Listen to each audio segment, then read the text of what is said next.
Hi guys! Good morning! Nandito po kami ngayon sa Jailing Project Office. Nakaka-excite po ng sobra. Kasi ang isa po sa kasama namin na walang iba kundi si Osel Jane Chua na nag-claim lang naman po ng cheque niya and meron po siyang hawak na Sodexo na worth 600,000 pesos na Sodexo.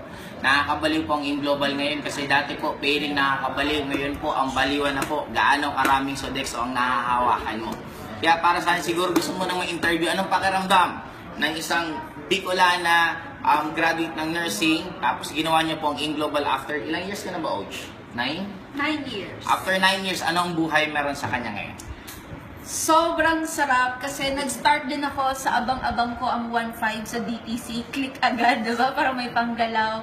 Pero ngayon, hindi sukat kong akalain na yung 5 promises ng AIM Global at ng networking is halos na-i-experience at na-e-enjoy ko na. Anong pakiramdam na mag-check-in ng ganyan kalaki? Pakita mo naman sa ating mga makakapanood. Yan. So actually, tawag dyan, this is one of the biggest check na experience ko sa AIM Global, and I'm very excited sa mga susunod pa at mas malaking check na makukuha ko sa AIM Global. Sobrang sarap lang ng pakiramdam kasi kung dati nga is tuwang-tuwa na ako sa 1.5, tuwang-tuwa na ako sa 10.5 na nakiklik sa DTC. Ngayon, ang ganito kalaking income, ganito kalaking kita sa AIM Global is nagiging normal na bagay na lang.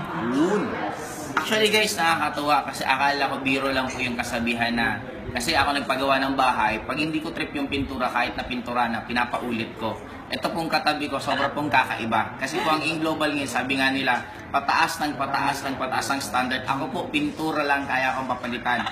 Ito pong katabi ko, bumili ng lote. Hindi trip yung location, bumili ulit ng bago. Hindi ulit niya trip, bumili na naman. Kaya sabi daw niya, final daw ngayon yung ipapatayo niyang bahay. Pero nakakatuwa kasi guys, just imagine this. In a span of 9 years, ito na po ang buhay ng isang networker. Kaya sa akin po, sa lahat po ng manonood dito, at sa lahat po ng prospect ng mga nag-endorse sa inyo na panoorin tong video to, sumali na po kayo kasi hindi na po biro ang nangyari sa AIM Global. Kaya para sa akin, sabayan mo na lang. Hindi po namin sinasabing pigilan mo ginagawa mo, mag-stop ka mag-aral, mag-stop ka mag-work. Hindi. Ang sabi lang namin, idagdag mo lang muna.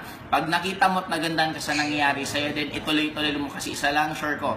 Kung ano kami ngayon, ganyan kami noon sa nangyayari sa'yo. Kaya kung anong nangyari sa amin ngayon, yan din ang magiging future mo. Kaya guys, sabi nga nila, AIM Global is gift. Kaya siya tinawag na gift kasi present. Kasi ibig sabihin yung present moment mo ngayon, yun ang dapat mong ayusin para yung future mo magiging sobrang ganda. Again, this is Joseph Lim and this is Osel Jane Chua. Lagi po kami nagsasabi, mabuhay lahat po ng networker. Power!